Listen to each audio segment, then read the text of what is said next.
রঘুবাটি গ্রাম পঞ্চায়েতের উদ্যোগে রক্তদান শিবির। বুধবার সন্তা প্রাথমিক বিদ্যালয়ে রক্তদান শিবিরের আয়োজন করা হয়। এই রক্তদান শিবিরে প্রায় 100 জনের বেশি রক্তদাতা রক্ত দেয়। এই রক্তদান শিবিরে রক্তদাতাদের একটি করে গাছ দেয়া হয়। এই কর্মসূচিতে উপস্থিত ছিলেন গোঘাট 1 নম্বর পঞ্চায়েত সমিতির সভাপতি বিজয় রায়, গোঘাট 1 নম্বর বিডিও সম্রাট বাগচি, রঘুবাটি গ্রাম পঞ্চায়েতের প্রধান রাজু মালিক সহ একাধিক তৃণমূল কর্মী সমর্থকেরা। এক অভূতপূর্ব পদক্ষেপে পঞ্চায়েতি রাজ ব্যবস্থার শুভ সূচনা করে। তৎপরবর্তী তামিলনাড়ু, অন্ধ্রপ্রদেশ, মহারাষ্ট্র এরা সেই পথ অনুসরণ করে। তো সেই পঞ্চায়েতের ব্যবস্থাপনাটা ঠিক কী বা কেমন, এটা নিয়ে যদি আমরা একটু দেখি, তাহলে দেখব পঞ্চায়েত আইনের মধ্যে অনেক কথাই বলে।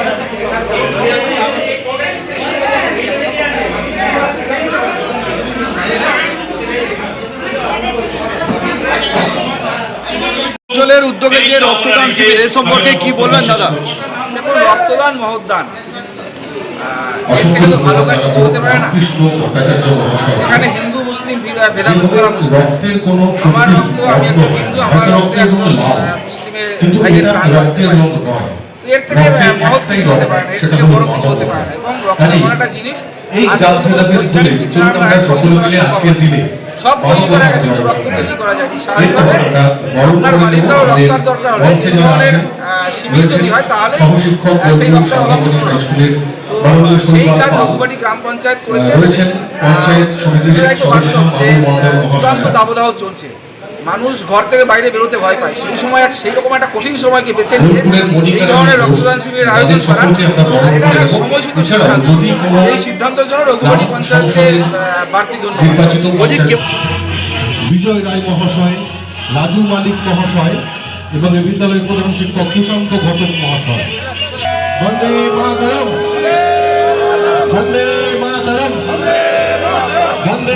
দেখুন, আমাদের গোঘাট 1 নম্বর ব্লক এবং পঞ্চায়েত সমিতির নির্দেশে আমার 7টা গ্রাম পঞ্চায়েতে এই রক্তদান শিবিরের আয়োজন আমরা এবং ডেট আমরা করে দিয়েছি। তার প্রথম শুরু রঘুবাটি গ্রাম পঞ্চায়েতের ব্যবস্থাপনায় এই রক্তদান।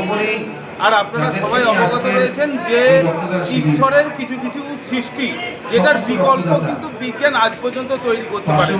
তার মধ্যে এক হচ্ছে রক্ত। আপনারা জানেন যে বিজ্ঞান অনেক কিছু তৈরি করেছে, কিন্তু রক্ত এখনো পর্যন্ত বিজ্ঞান তৈরি করতে পারেনি। এটা সরাসরি মানুষের রক্ত থেকে আরেকটা মানুষকে দেওয়া হয়। আর এই সময়ে রক্তের গুরুত্ব এবং চাহিদা অপরিসীম। আপনারা যে কোনো হাসপাতালে মুমূর্ষু রোগী নিয়ে গেলে আপনারা দেখতে পাবেন রক্তের সংকট। সেই রক্তের সংকট মেটানোর জন্য আমার গোঘাট 1 নম্বর পঞ্চায়েত সমিতি এবং গ্রাম পঞ্চায়েতের উদ্যোগে এই রক্তদানের প্রোগ্রাম করা হয়েছে। আমাদের আজকে প্রায় 150 থেকে 200 জনের মতো স্বেচ্ছায় রক্তদান করবেন। তাদের একটাই উদ্দেশ্য যে রক্তদান জীবনদান, এই রক্তের বিকল্প হয় না। আমরা এই ছোট্ট উদ্যোগের মধ্য দিয়ে আমরা বৃহৎ একটা কাজের পরিকল্পনা আমরা নিয়ে রেখেছি।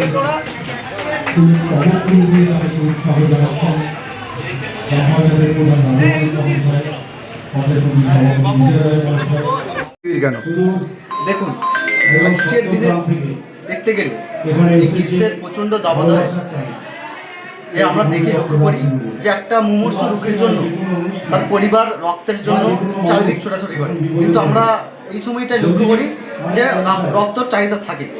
সেই চাহিদাকে মাথায় রেখে আমাদের রঘুবাটি গ্রাম পঞ্চায়েত এই ভাবনা নিয়েছে।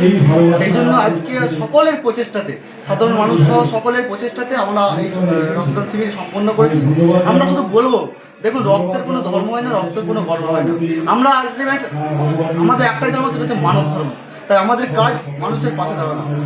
এই মুহূর্তে যদি আমরা আমাদের এক ফোঁটা রক্তের দানের মাধ্যমে যদি কোনো মুমূর্ষু রোগীর প্রাণ বাঁচাতে পারি, তাহলে আমরা একটা কাজ করে যাবো, এটা বলতে পারবো। এখন আরামবাগেই রয়েছে প্রাণ আইভিএফ ফার্টিলিটি সেন্টার। নিঃসন্তান দম্পতিদের মুখে হাসি ফোটানোর বিশ্বস্ত প্রতিষ্ঠান প্রাণ আইভিএফ ফার্টিলিটি সেন্টার। দক্ষিণবঙ্গের মধ্যে সর্ববৃহৎ এবং সর্বপ্রথম এআরটি গভর্নমেন্ট রেজিস্টার প্রাপ্ত আইভিএফ সেন্টার এখন আরামবাগেই। অল্প খরচে আইভিএফ পরিষেবা, বন্ধ্যাত্ব চিকিৎসার এক অভিনব অধ্যায়। প্রাণ আইভিএফ ফার্টিলিটি সেন্টার একেবারে অল্প খরচে পুরুষ ও মহিলার বন্ধ্যাত্ব পরীক্ষা, বন্ধ্যাত্ব চিকিৎসা সবকিছুই হয় আমাদের প্রতিষ্ঠানে। সুচিকিৎসার মাধ্যমে মা ও বাবা ডাক শুনতে পারবেন নিঃসন্তান দম্পতিরা।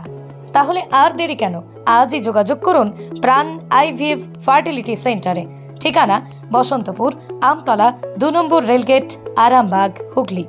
যোগাযোগ নম্বর 7865858781 অথবা যোগাযোগ করুন 7908098172 এই নম্বরে।